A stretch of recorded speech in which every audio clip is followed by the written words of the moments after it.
What's going on, everyone? Welcome back to the Cleveland Pulse YouTube channel. I'm your host, Justin Harold, and with me, as always, my co-host, Jeff Santa. Today, we are bringing you guys some Browns news. We are less than a week away from the season being started. Thursday night football kicks off next week, I believe, actually. So perfect timing. We're recording this on Thursday, August 31st, the last of the month. So, Jeff, how you doing, my brother? Doing good. Lots to talk about. A lot of interesting movements from this team, whether it be the 53 man and then what happened after. It's obviously got to do what you got to do. It's business is business, but got some players with some injuries, I guess, as well. So it's definitely that time of the year right before week one kicks off, and it's coming up quick. Football season is back. Can't wait. Yeah. No, it's interesting trying to see some of those, like you said, with the injuries, the kind of like the side moves that you make to get guys onto the 53 using guys to put onto the IR and whatnot. So, yeah, certainly some interesting movement here. Jeff, I don't know that there were any really like big surprises in terms of cuts. I think in general, my biggest surprise was cutting guys on their like third or fourth year of rookie contracts and whatnot. But um, outside of that, I really wasn't surprised too much with anyone outside of a specific player for me, which I when I made the tweet yesterday about it, I was like, I know this is nothing, but still. But yeah, for me, I really wasn't surprised too much by anyone in particular. I'm just more surprised of kind of how the roster looks in general. Like just the amount of, and I know they're not all linebackers, but having the seven linebackers is interesting. Some of those guys are going to play special teams. You just have more defensive players. I feel like we haven't really even held this many defensive players in the past. I definitely could be wrong. And a lot of these guys did get, well, some of these guys got moved to IR or, they're not really going to be impact players, especially on the defensive line, which is interesting too. Probably your most controversial move is for me is keeping Jordan Elliott because Yeah. I just have never seen 1 ounce of promise from him. Hopefully he proves me wrong and looks good this season. But that was kind of the standout for me was like Jordan Elliott. We end up getting Maurice Hurst back, but you go and sign Maurice Hurst this offseason and then you end up cutting him just to bring him back to the practice squad. Definitely interesting. Yeah, certainly is. And like to your point, Jeff, a lot of defensive players kept this year, but you want to go back and, backtrack. There's a position on here that I know it's not a huge talking point, but fullback, something that we've had the past couple of years. Mm. No more fullbacks, not even a fullback listed on the roster, and you only hold three running backs, which I think might have been the right amount last year, but and I think we had four because Ford was returning punts and kicks. So last year it was Nick Chubb, Kareem Hunt, Dearness Johnson, and Jerome Ford. And that's four running backs to your three this year. And then only two quarterbacks. I don't know if we roster two or did we roster three last year? Because I felt like we rostered three, Me too. which again is another one of those things of, I think they, like to Jeff's point, they Well, we kind kept, of had to last year with Watson's suspension, but of course, but and we'll get into who the guys that we sign onto the practice squad. Obviously, PJ Walker, a kind of bigger name note to be on a practice squad, a guy who's started in the NFL, played in the NFL as quarterback, and seen a little bit of promise, not a great amount, but still a guy to keep around just in case for injuries. But yeah, I just thought that was an interesting point that, yeah, Jeff, it stands out that there are way more defensive players. And I think there's more questions on the defense than there are on the offense, but who knows in terms of like quality. I think both sides of the ball are looking very good in terms of this final 53.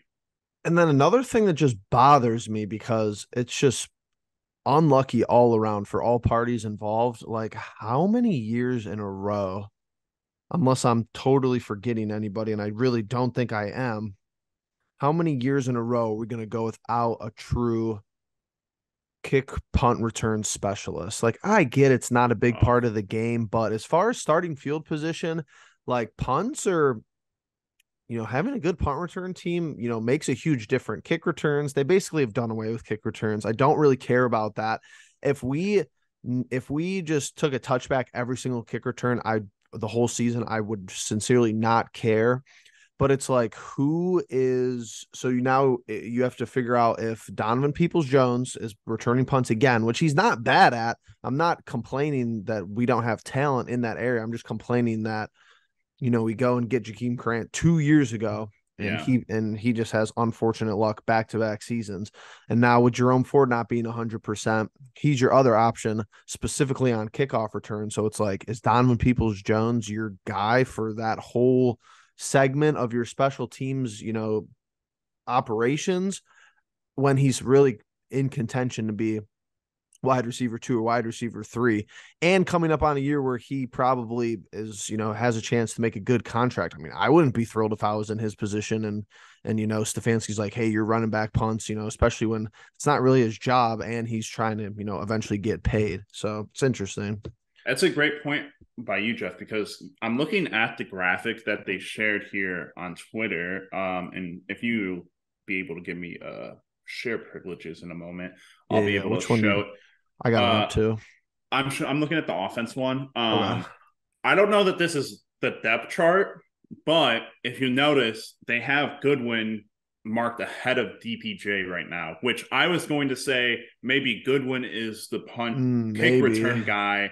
But to your point, why are we going to use guys that are, first, second, and obviously third stringers for wide receivers, but, guys that are going to be playing more, 50% of the snaps on offense?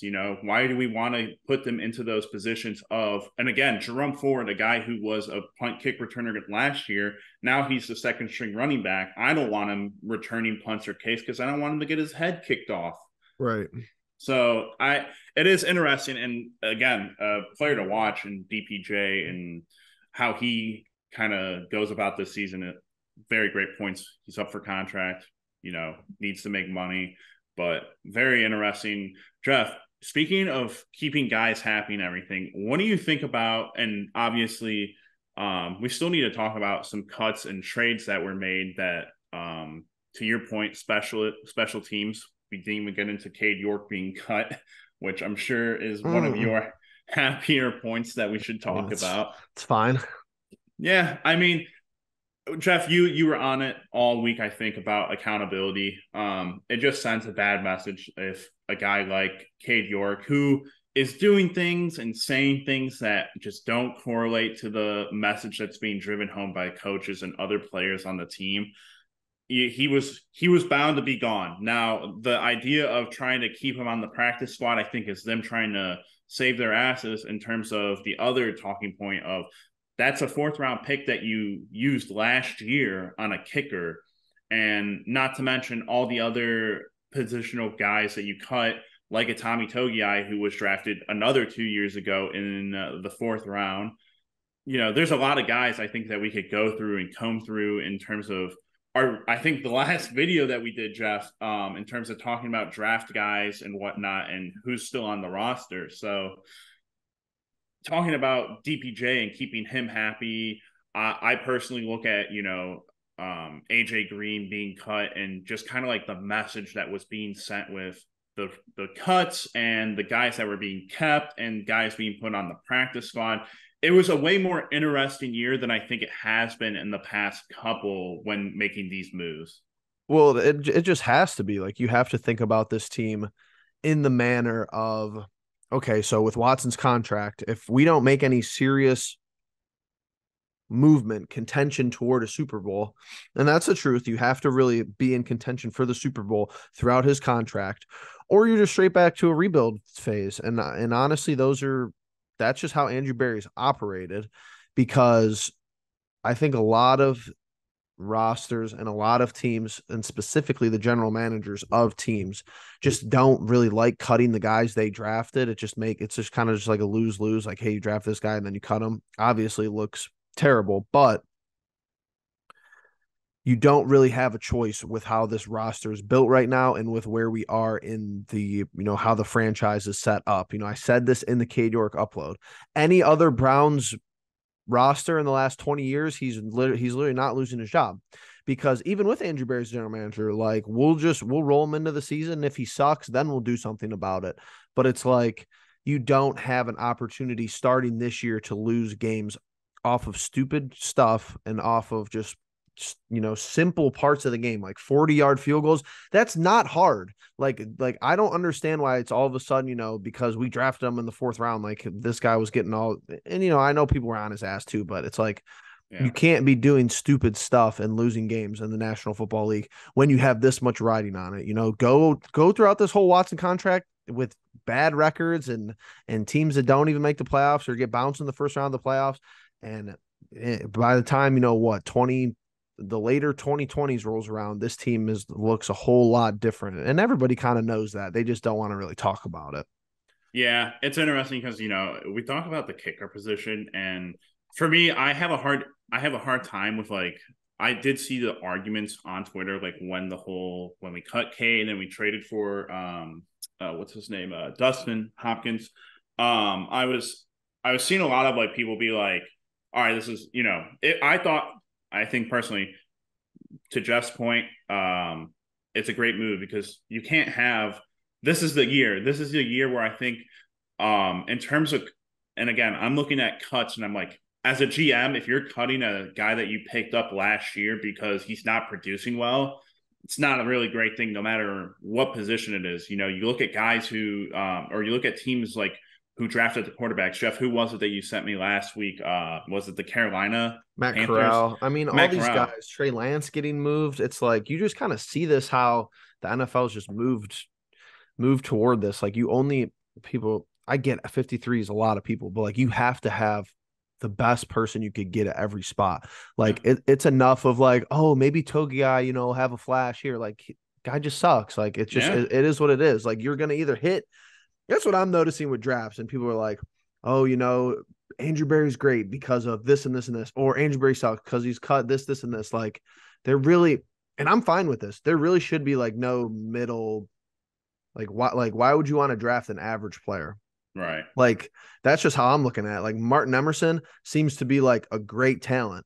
Togiai sucked. Like that's just how it is. Like if you could even go 1 for 1 like that, and you're not going to, you're probably going to have 2 sucks for every 1 great player. Right. I mean, that's kind of how it goes. You got to hit on the early ones because of what happens with these later ones. You just have to hit though. Like, yeah, DPJ, like he's great for where you got him at, but like, okay, then Perrion Winfrey. Okay, that's how it's going to go. Yeah, absolutely. And that's, I think, the biggest point of like, we're sitting here and I think Demetric Felton is a guy who's no longer on the roster as well. It's just, there are a ton of guys that you draft after round, I want to say even 3, where you're taking shots. Like Jeff said, MJ Emerson, he's a great talent. Who's our other 3rd round pick from 2 years ago? I don't even think.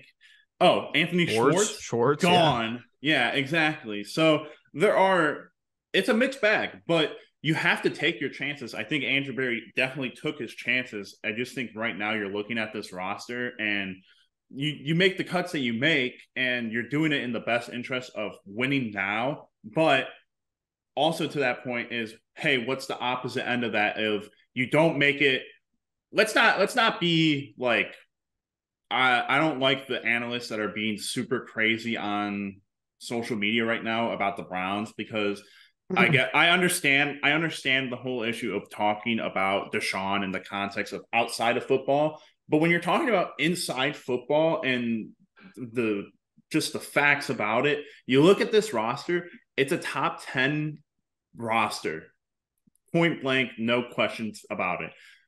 When you go down the rosters, there's people out there who are being like, all right, well, if Deshaun is top 10, this team's in the playoffs, no problem. This is the expectation that has been set. This is a playoff team.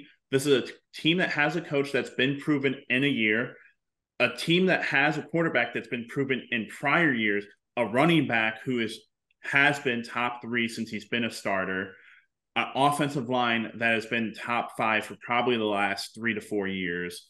And you go into the rest of the positions and you're like, yeah, there's question marks, but they've gone and revamped them. the revamped the wide receiver position. They've revamped the defensive line for sure. And yeah, sure, the linebacking position is still a question mark, but that's the only one I think. I think you look at the roster from a Browns fan perspective, and you're sitting here and you're like, the linebacking position is pretty awful. And then maybe like your Bad. safety position is your question mark of how are things going to work out. Because we thought, hey, we thought John Johnson was going to be great. I want Juan Thornhill to be great. He seems like a great guy. It just never, works out in the best interest of, hey, they're great guys. We need to see how it works on the field, though. I'm actually kind of content with the safety position. I'm sure that there's potential for them to change my mind on that in a negative manner. The linebackers are my least favorite position group out of the whole roster, easily. Not even debatable. I would have brought Kirksey back and started him over all these guys except for JOK. Well, I just don't like. There's too many question marks there for me. And then how you feel about the safeties, I feel about not the position group as a whole, but the secondary tier of our D line. Like Myles Garrett is going to be great. Smith is going to be great. I think that Tomlinson is pretty much locked in to be at least on the better side of good. Who's after that? And this is kind of my point before we get to talking, early part of the schedule here, Justin. Yeah. Another thing, like I said, with the special teams, like the kick return, punt return, I need this roster to have a player that kind of catches the league and the AFC in specific kind of off guard. I think Donovan Peoples-Jones has been your somewhat of that, player for the past couple of seasons, but like all the good teams, all the really elite teams, and I feel like you see the Chiefs do this. The Patriots have always been good at doing this. Obviously, it helps when you have Tom Brady, but like, where's the one guy that like kind of was a nobody before the season started, and all of a sudden he's like making plays in the Super Bowl? Like Isaiah Pacheco. I guess if you're a Chiefs fan, you might have known that guy was on the come up, but I didn't know anything about him, 2 years ago, 12 months ago. And then he's playing a huge role in the Super Bowl. Like, you need players like that, regardless if it's offensive, regardless if it's defensive, to step up and be that type of guy. I'm looking around this roster and I don't really know. I see one player and it's, I don't like know. I could see it being Ogbo, like Double O. If Double O has like five sacks this year, that'll be good enough for me. But I mean, even looking at the offensive side, a lot of these guys are proven too, so it's kind of hard. Maybe Jerome Ford's your guy, healthy Jerome Ford. Maybe catches 5 touchdowns and looks elite in the playoffs. If we get there, it's interesting.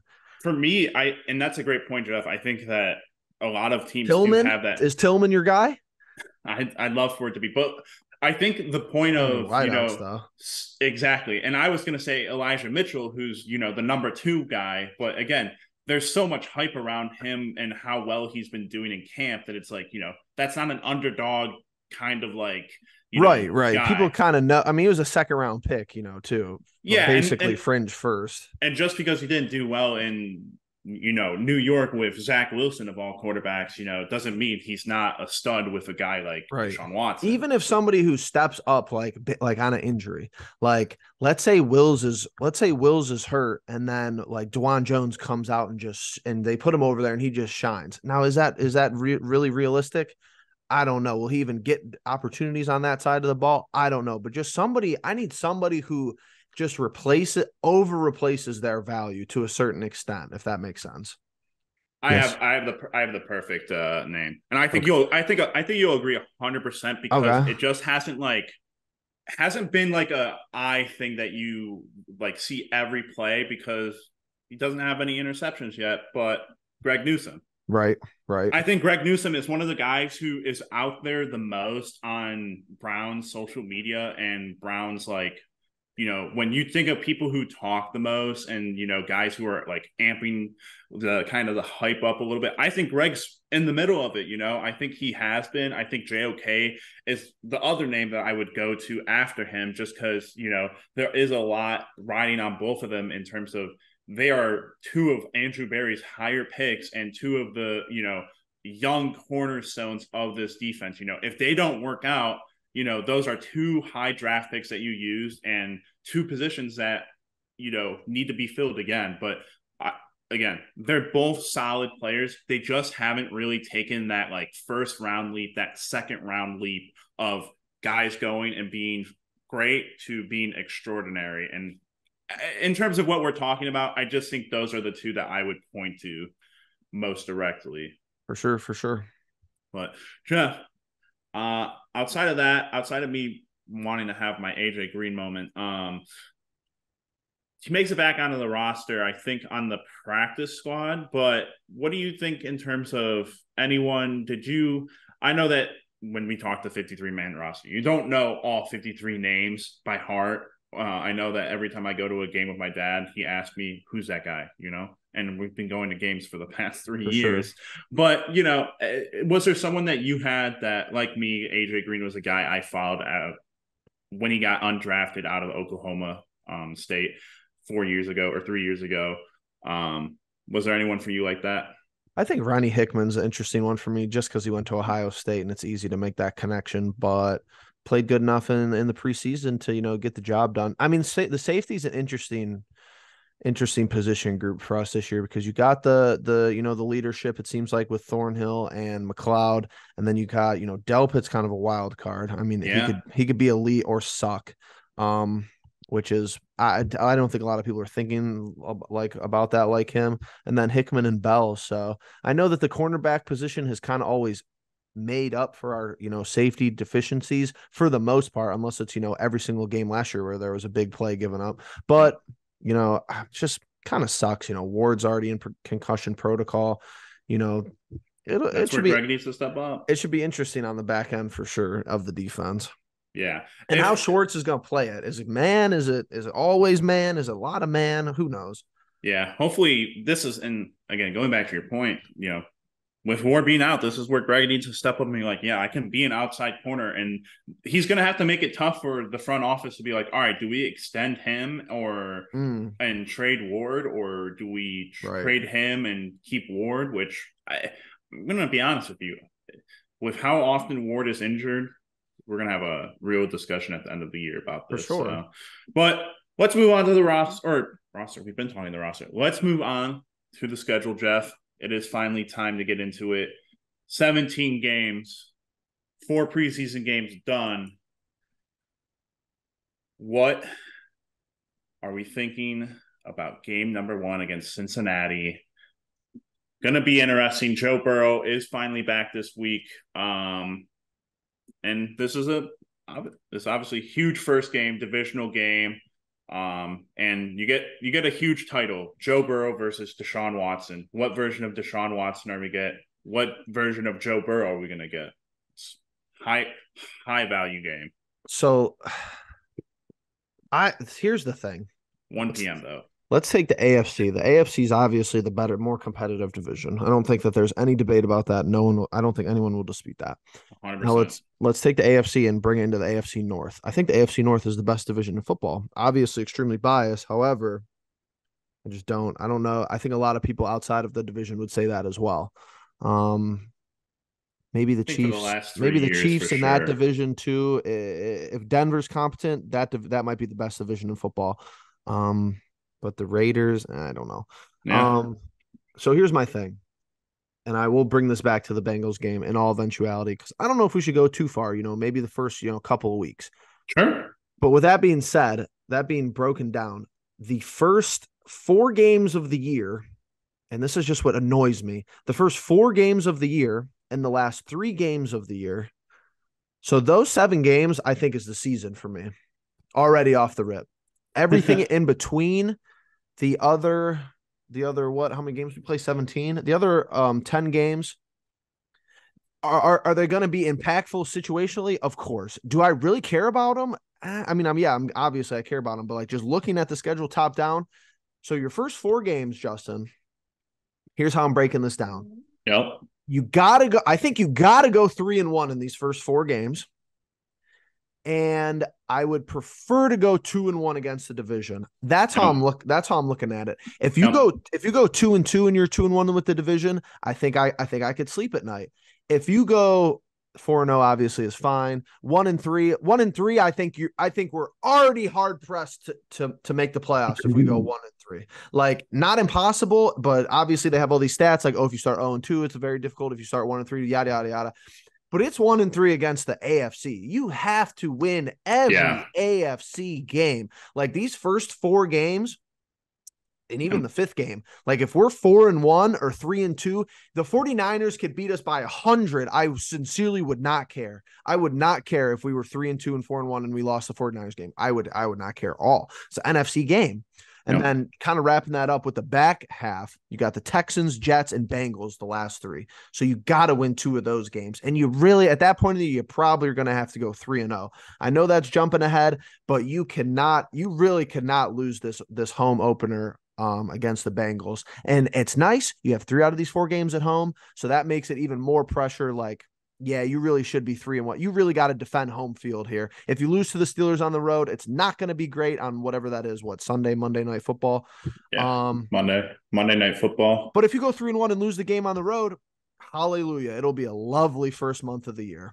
Jeff, I consume a lot of my football and sports talk in like within an hour in a day because I'm at work and a lot of the news happens in the middle of the day. So within an hour at the end, I'm catching up on news and I'm trying to listen and trying to hear things. And 7 games are exactly what I think you should be talking about because the first 4 games, huge AFC conference, divisional, they're all so impactful. We know every time we get into it, when we're talking the division later on in the year, it's always, well, you screwed up the first couple of games and you look like a bunch of fools. Now you're trying to fight for your life, trying to make sure that you can get into the wild card either via the conference. And you got to split the division. You got to win 3 divisional games. Like, it's really, and you really should win 4.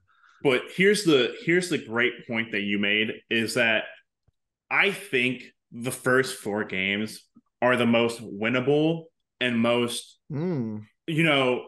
I think personally defining of the season because you can tread water. That was the point I heard yesterday from someone. And again, listen to a bunch of different people. But Jeff, you said 3-1.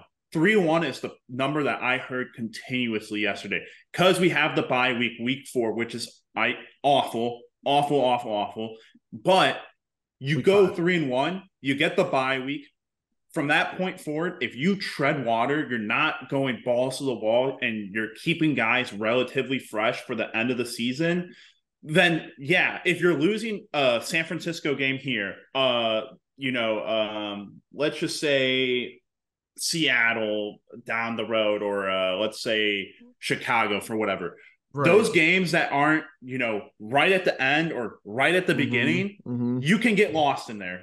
We've always gotten lost in there. We can talk about how Bailey Zapp, a guy who threw for over 300 yards against us last year, just got cut. But that was a middle of the season game. We're not going to talk about that, I forgot he beat us last year and he just got cut. But no, I see what you're saying. Like this December 3rd game at Los Angeles, like if you're in a good position there, it's not, no one's going to be thrilled about it, but it's like, I could see Stafford being hurt and like, what's his face? They have Stetson Bennett and we lose the Stetson Bennett in like the first week of December, but like, you can't do that when you go to like whatever week that is. 1, 2, 3. You can't have in the first 4 weeks. You can't lose that game to go to 4-7. You could lose that game to go to 7-4, even 6-5, even 6-5. You could lose that game, and like no one's good. Like you said, you have to tread water here. And I think we could do a whole upload about the philosophy of how the team should really operate. But these first 4 weeks, even the October 1st game, it's going to be nice.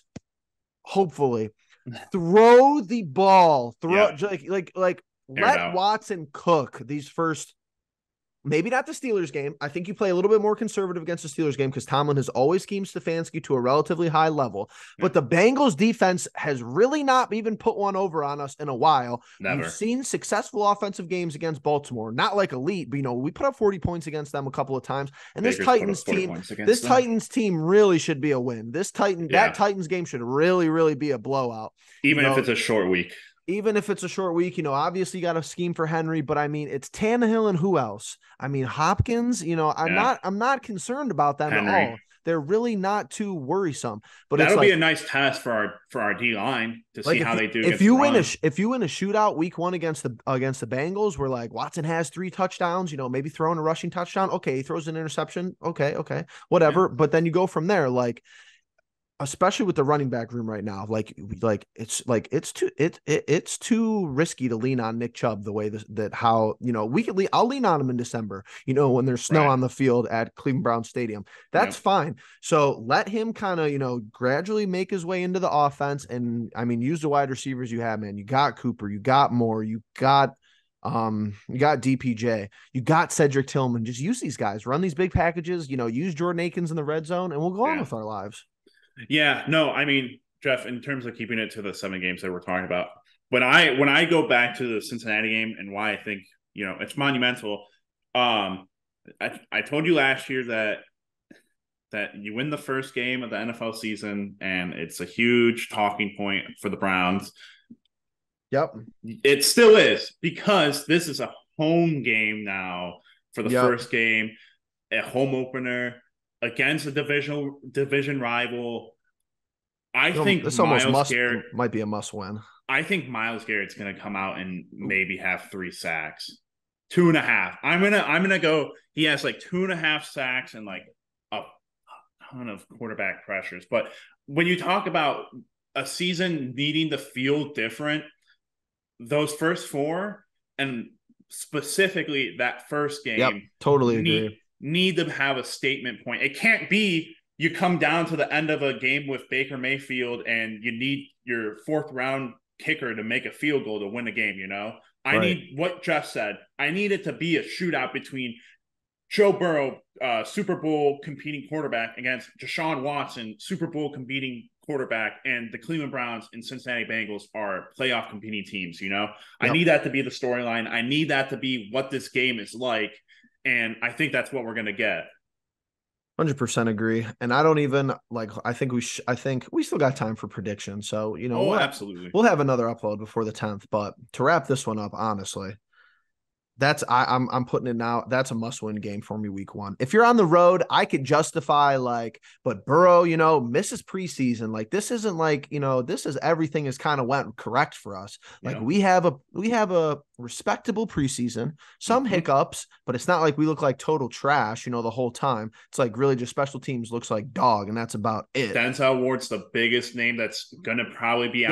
Yes. That's the only unfortunate thing. It's even Burrow, kind of misses. Not that he needs a preseason, but it's is Ward gonna play? So, and you're at home. Home's a big thing for me. I think it's a must win. Myles knowing that there's something up with Joe's ankle. Right. Myles, he's got that second gear. Well, that's got to be a Schwartz thing too. Schwartz, you have to know, if he's uncomfortable back there, not gonna be as mobile, send the house. If Ja'Marr Chase, rips off 75-yard touchdown, that's fine. I mean, Burrow's going to be vulnerable that game. You obviously don't want to have bounties on him and hurt the guy, but it's part of the game. We have, Jeff, the must win is, of course, there. I think it's just a highlighted asterisk game. Again, Denzel Ward's going to be out. Greg Newsome, like I said, he's probably the most out there guy. The Cincinnati Bengals wide receivers don't have any love for our cornerbacks. Right.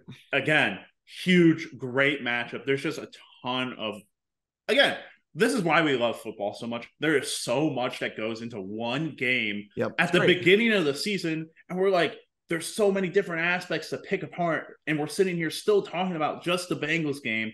I can't wait for the season to start, Jeff. What about you? It's going to be great. Can't wait. We'll be back with more. Oh, we're definitely going to be back with more. But with that all being said, everyone, we're going to call this one a quits. Please make sure you're liking, subscribing, hitting the bell notification, leaving comments. What is your guys' favorite part of the season that's going to be coming up? You guys have a game that you're going to that you're looking forward to, a game that you're going to watch that you're looking forward to. In terms of the roster, who was cut that you were surprised about? Who was kept that you were surprised about? But all that being said, we'll catch you guys in the next one. Peace.